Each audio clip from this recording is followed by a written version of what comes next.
Hey, Justin here again, breaking down the monster cards for the Frankenstank Listener League. Now, we all know when it comes to Jason Voorhees, hooking up is not allowed. Hooking up is a no-no when Jason's around, actually.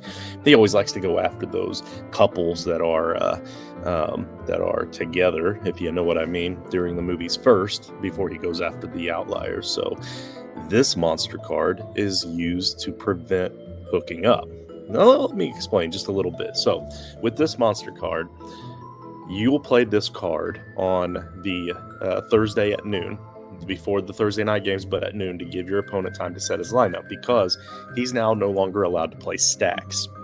Here's an example of a stack. It's pretty much any time that two or more players from the same team are playing together on the same fantasy football roster.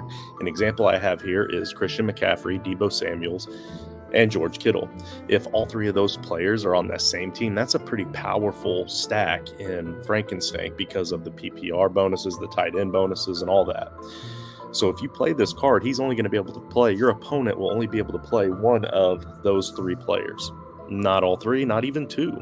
If they do, then the highest players on that team, the highest scoring players on that team from that stack, go to zero after the week. We will penalize them, take them down to zero.